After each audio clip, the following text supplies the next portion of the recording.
Good evening and welcome to the last Have I Got News For You of the series, and the chance to witness history in the making, as Ian Hislop is 4-3 up in games and could therefore draw a series for the first time ever. In the news this week, on the eve of a meeting with her bank manager, the Duchess of York summons a fresh batch of financial advisors. In Moscow, the search to find Boris Yeltsin's new personal assistant reaches the final stages.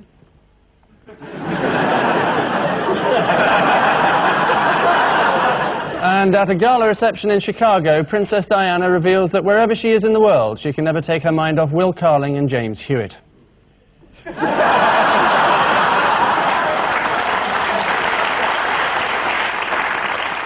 With us tonight is a man who each week brilliantly portrays a cantankerous old fuddy-duddy, and sitting next to Ian Hislop is Richard Wilson.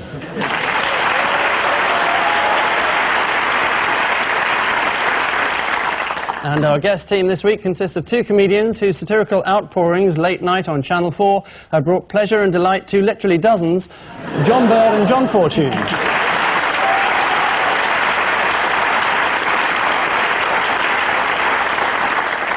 We start, unsurprisingly, with the 29th round of the series. 4 of the week's news stories captured in celluloid form, Ian and Richard. Another one bites the pillow. This is Rod Evans. Rod Roberts. Rod Richards. Rod Richards. They're all the same. Oh, sorry. That was a bit of Welsh there. Rod Evans. But you're sacked. Right. He was sacked by John Major. I also think it's a big mistake for any politician to have an affair with somebody who describes their profession as being publicity. She does publicity for the Canine Defence League. Oh, so well, you just think she'd got the hang of sort of Randy Welsh Terriers. Down, get off! Yes, there was another element to the story as well, which broke. The Tories haven't got any Welsh speakers left, have they? Haven't got any people who can speak left. Oh, that's... Welsh speaking. That's half our audience turned off. It's a bonking reference, actually, that I was imagining that you probably would have picked up. Yes. You're allowed to use that word in this programme. No, banking we can't use anymore. Banking. Well, it was both banking and bonking, in fact, because she bonked a Russian banker. Oh, that's right. Did you not read that? No. No, right. No, I only got to the bondage kinky mistress in Tory love shot. I didn't bother with the Russians much. Right, and then went straight to the cricket. Yeah. Yes, it is this week's instalment of Conservative Sleaze, with the resignation of married MP Rod Richards, or Rod Roberts, or Rod Evans, or... Rod Richards, it is. Right, yes. I can just correct you there. I think Rod's the important bit of the story.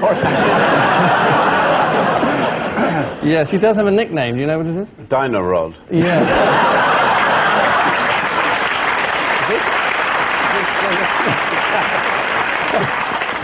Yes, it is the right answer. Welsh, it should be Die the Rod.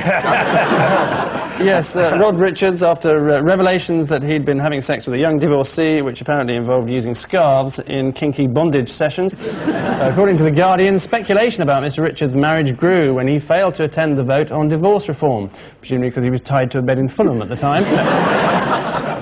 John and John, in either order.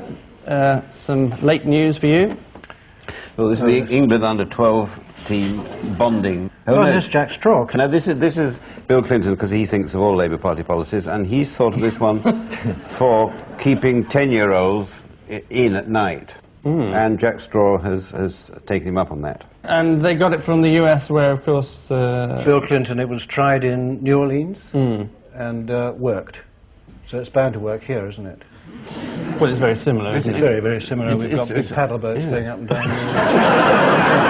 So that's all right. It was even more successfully tried in Sao Paulo, where they shot them. And very, very few of the teenagers that they shot ever reoffended.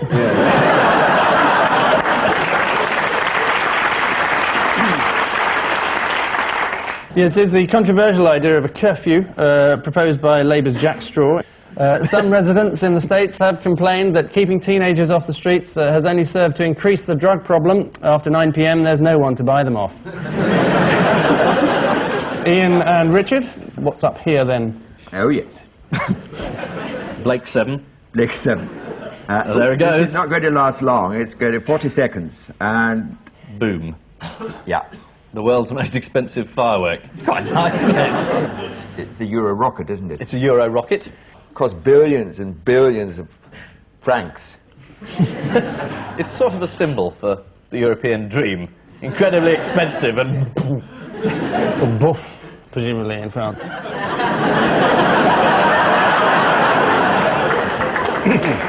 Very good. Very good. Médaillon. Very good. Can I just say that instead of spending all these billions of francs, it should be spent on putting some books in our universities. Is this being said in your capacity as rector of Glasgow University? Yes, it is. Right. I think it's shocking that students have to queue for books for 4 hours. You don't get a book out for 4 hours, for God's sake. It's disgraceful. I bet you had books when you were at university. Yes. Don't think you read any, though, did you? Thank you, Mr. Deaton. Let's talk about your second, shall we?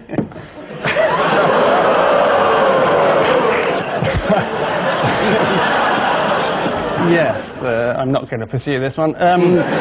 It is a continued triumph of the European space programme and the sudden end of the rocket Ariane 5, or Ariane 5, as it indeed did.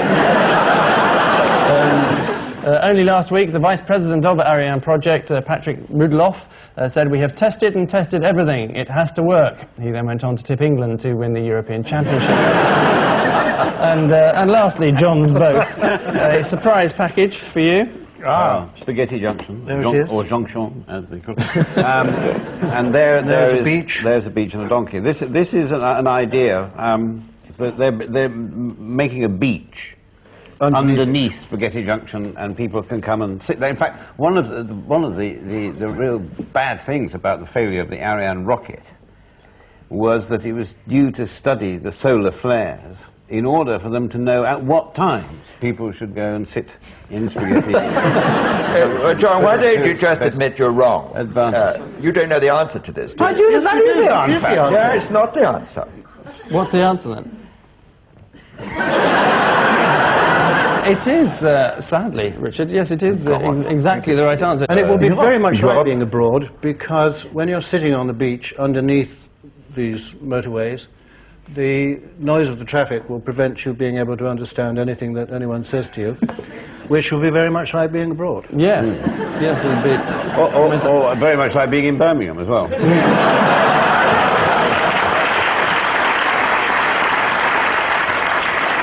So that's just people in Birmingham and the Welsh who won't be watching it now.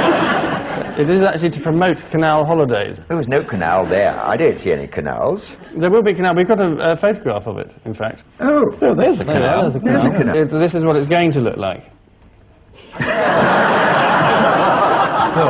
Book me in, especially if she's going to be there. This is then the story that Britain's newest tourist attraction is to be a man-made beach under Spaghetti Junction. An artist's impression of the completed canal-side development shows happy families sitting on deck chairs, pushing prams, riding bicycles and using anything else they happen to have pulled out of the canal. Every effort will be made to make the beach just like the real thing. According to the Daily Mail, the sunlight will come from towering metal pylons because the 6-lane M6 blocks out almost every ray from the real one. And giant speakers will blare out the sound of seagulls and crashing waves to mask the noise of the traffic above. So the only difference will be the holidaymakers' hats with "Kill Me Quick" on them. Which desperate resorts hail the advent of our first short break, and the position is that both teams are sticking together like footballers accused of smashing up an aeroplane, standing united on 4-all.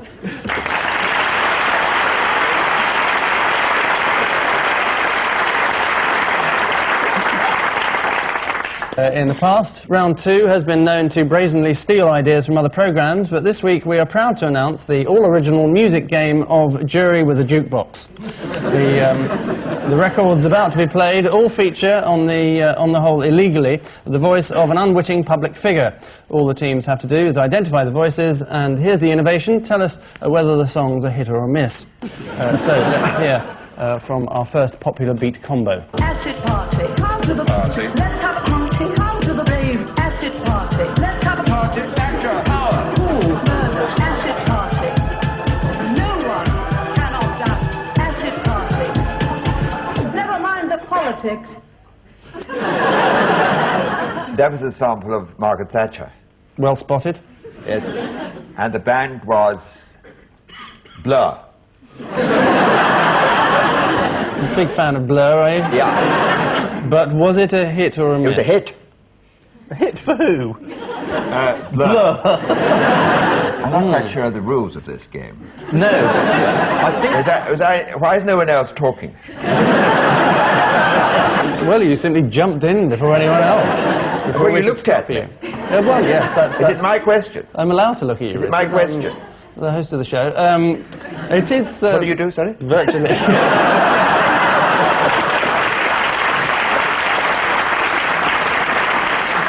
Are we saying that wasn't Blur? I might be saying that But if it wasn't Blur, yeah. Blur, it was Oasis. Thank goodness I've got a young person on my side. You got your finger on the pulse. That's off the latest What's the Story Morning Glory, is it? Don't think you'll impress anyone by knowing that. Was the band Keith Joseph and the Josephines? Let me just check. No. I'm going to give It was you... Maggie saying... Yes, I'll give you a point for that, and a point for, yes, saying it was, in fact, a hit, which it was. Expect a waiter to arrive. Was it the Sex Pistols? It was an acid band, wasn't it? Called... Oh, give me a clue, for Christ's sake. Sitting got- there, you've got- so pompous.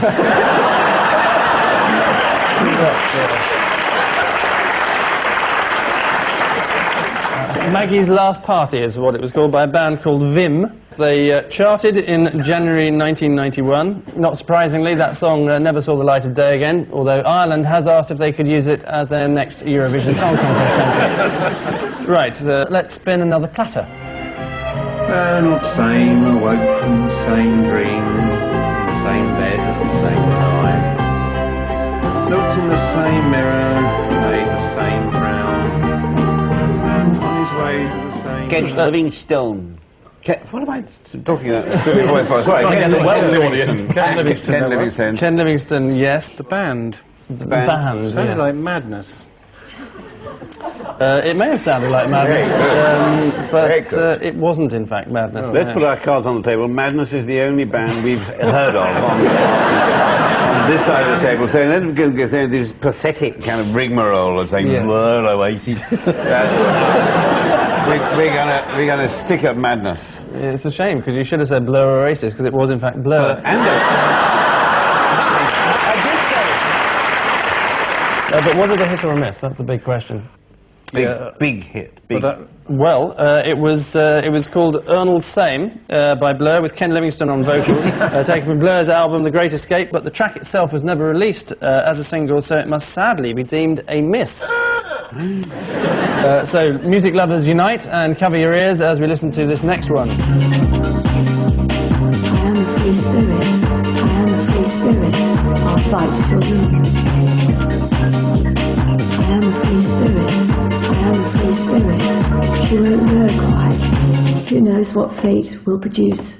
Who knows what circumstances will provoke? Get those dippy eyes out. Yeah. It's her. Hospital radio, is it?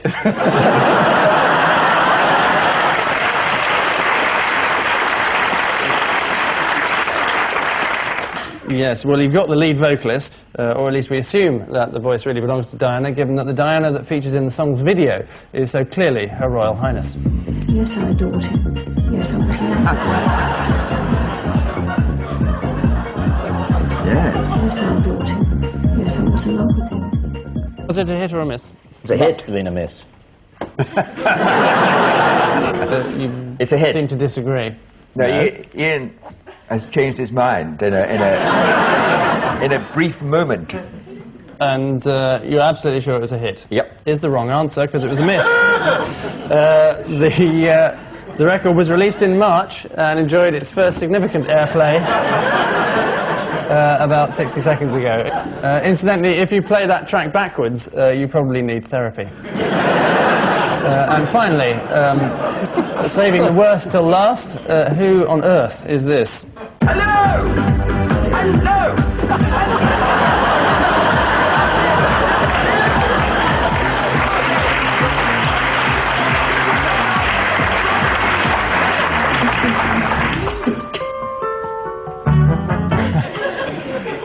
Well, whoever it is certainly wouldn't dare to appear in public after. Exactly. It's a miss. Yes. Yes, but why, Richard? Oh, what a cruel question. It is mean, isn't it? Yes. I think the backing was a bit iffy. Who was the band? Perhaps you could help there. The band. Well, it was George, and there was a guy called Bill, a very nice girl called Elizabeth, and her brother. It's not a very catchy name for a band. Yeah, we can only assume that it was a miss, as there is no record of it in the BBC archives, although, to be fair, the charts only document the top 200. Which unsavoury samples bring us scratching to the end of this second movement, and the digital position is that, well, John and John are bubbling under with 5, whilst Ian and Richard rock on with 10. Oh,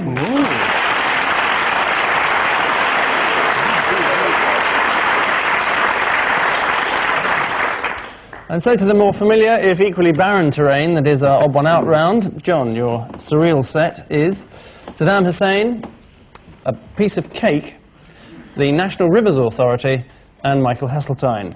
Well, a piece of cake is that which it's not as easy to do as to run the lottery. So, my only thing is that all these people have been recipients of lottery money. In fact, Saddam Hussein is showing his lottery. Look what I've got from the lottery. The National Rivers Authority doesn't exist anymore. but Michael Heseltine does. Michael Heseltine. Well, Just. It is Only one of them is playing Which Hand is the Hand Grenade in? The answer is that they've all been generously subsidised by the taxpayer. Except for the piece of cake, the symbol used by Camelot this week to show that collecting the huge profits from the lottery is not one. When he took over at the DTI, Michael Heseltine used about £500,000 of taxpayers' money to refurbish his new offices. He also insisted that everyone at the DTI call him Mr. President, although oddly he rejected their pleas that he drive around Dallas in an open-top car. Saddam Hussein's arms purchases have been funded to the tune of £200 million by the British taxpayer. This is due to so-called export credit guarantees, by which the British government reimburses arms exporters when their customers fail to cough up. The government is understandably very embarrassed that this money has been used to bail out Saddam Hussein, as they had it earmarked for another Picasso for Heseltine's office. Just before privatisation, the directors of the water companies helped themselves to all the best investments from the pension funds, leaving a shortfall of £450 million that now has to be borne by the taxpayers. But it's money we're only too happy to pay when all the water authorities do such a good job. But until that time, we'll carry on moaning about it. Mr. Fortune, your Blue Rinse Brigade are Camilla Parker Bowles, Sir David Steele, Roger Daltrey, and Chelsea Clinton. I didn't know Roger Daltrey was a judge. Oh, I know. He's the lead singer with Madness. This is Naughty Children. In what way? Well, David Steele's son, is that right? Yeah, David Steele's son was taken intelligent. into prison for growing dope. Didn't Camilla Parker Bowles' son get into trouble? Might have done. Didn't he try to strangle his mother? Roger Daltrey was... And his son done something? Yes, not dissimilar. Was it dope? Is it all drugs? Yes. So they've all got children who take dope. Apart from... Chelsea Clinton, whose father is a dope. Chelsea.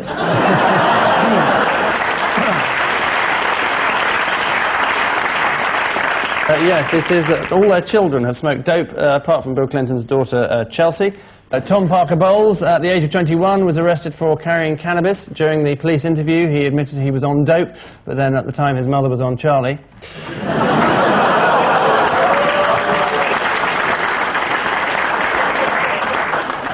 Richard, your riveting company, Nigel Mansell, Douglas Hogg, Jonathan Aitken, and the Haywain. Haven't What? Jonathan Aitken and Nigel, weren't they special constables? Weren't they both special constables? And isn't the Hayway that thing like constable? That's it. Yes. Constable. Douglas Hogg is not a constable. Is the wrong answer. But it is a very good answer, and Thank you. very close. Yes. Nigel Mansell was a special constable. We know that. That's a constable. That's a constable. So two of them are constables. It's either Aitken or Hogg. Yeah. Aitken's suing me, Hogg isn't. Which one do you want? I think we'll just do the 4 points then. Right. Where we've Yes. got to Well, now, I'll up give to you. now. I'll give you 1 point for that. The answer is that they have all, at some time, been special constables, apart from the Haywain, which is, of course, a painting, and therefore It's a pretty special constable. It's an ordinary constable, and I said it was the odd one out, so I should get a lot of points. you should not get an 1 point ordinary at least. constable. Well, it's a so painting, close. and therefore ineligible for police duties. That's A lot of inanimate objects do police duty. Douglas Hogg was a special constable. It's not clear if he used his police training in the long discussions recently over British beef. All we know is that the ban has been partially lifted and Jacques Santerre has confessed to the Birmingham pub bombings. And finally in this round, Ian, your motley crew are Dennis Potter, Gerald Kaufman, Brian Redhead and Ian Lang, President of the Board of Trade. Is that woman in PR at all? Quite possibly. I think this is a question going back to the 60s. It's about a show called That Was the Week That Was. And Dennis Potter, Gerald Kaufman and Ian Lang all used to write scripts for it. Ian Lang wrote scripts. For That Was the Week That Was. He was a satirist before he joined the Conservative Party. Then he became a comedian.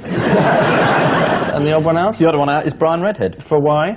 because he didn't write scripts for it. He was the original presenter, and in the pilot, which we did all those years ago, he preceded David Frost.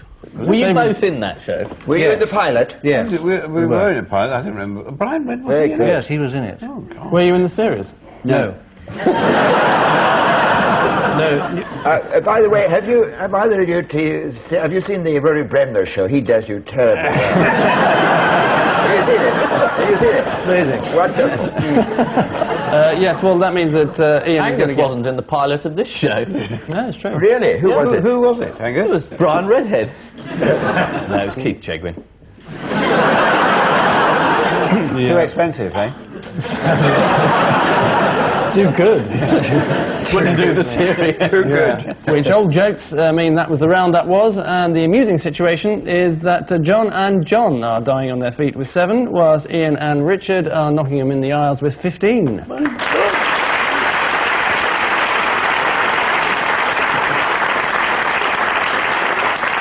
And so, unlike any British team involved in Euro 96, we reach the final round. Missing words is how we cryptically refer to this round, featuring as it does words that are missing from this week's headlines, some of which may be intermixed with none or more from this week's guest publication, the literally unbelievable Seaman World.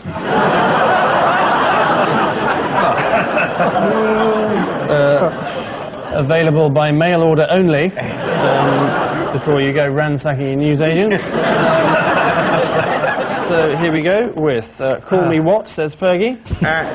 It's call me HRH or I'll punch your throat, says Fergie. Call me Duchess.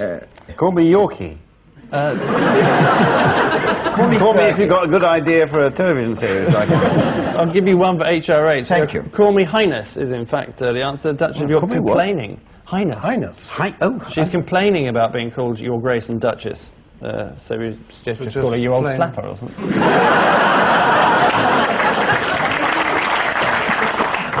Next, price of what plummets? Seaman. Is the right answer.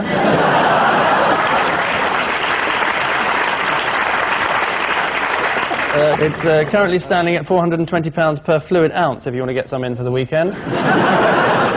Next, British people are filled with what? Oh, don't. Gloom. It is gloom, is the right answer, yes. Gloom. The bad news that pessimists now outnumber optimists in this country, apparently, but then most of you were probably expecting that. Next, who has a firm hand on number 1 spot? Leading dermatologist has firm hand on number 1 spot. This is old British war films. Let's see where you're coming from. Number 2. Number 2 has... You got your firm hand on number 2? Yes, I have number 1. This is wild. This isn't Seaman, is it? I mean, there's a man called Seaman who is British English goalkeeper. Is the right answer.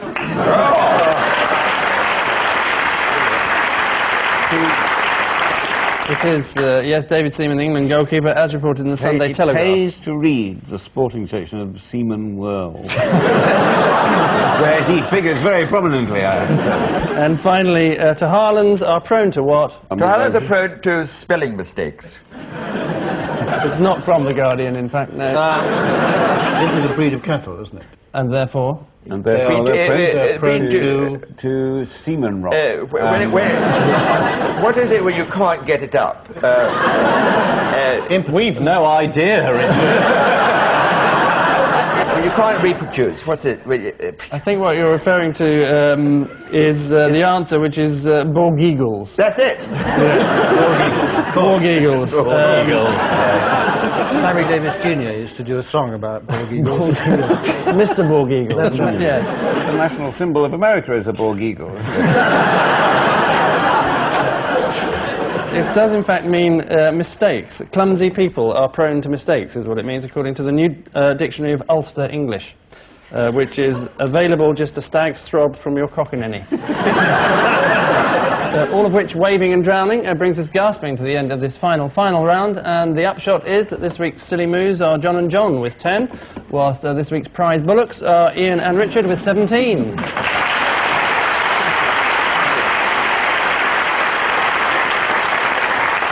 So congratulations to Ian for winning his first series ever, and as a special prize, he gets to appear in the next series.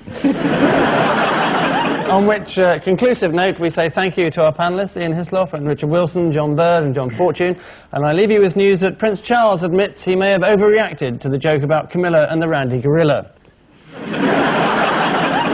In the fitting rooms, customers complain that there's a slight lack of variety at the new designer clothes shop, Mr. Monk.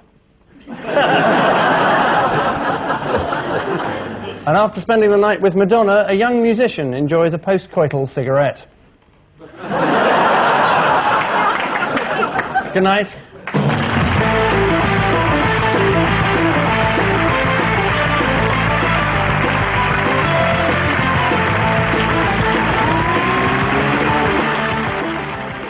There's a new series from the Press Pokers of How I Got News for You coming up in the autumn.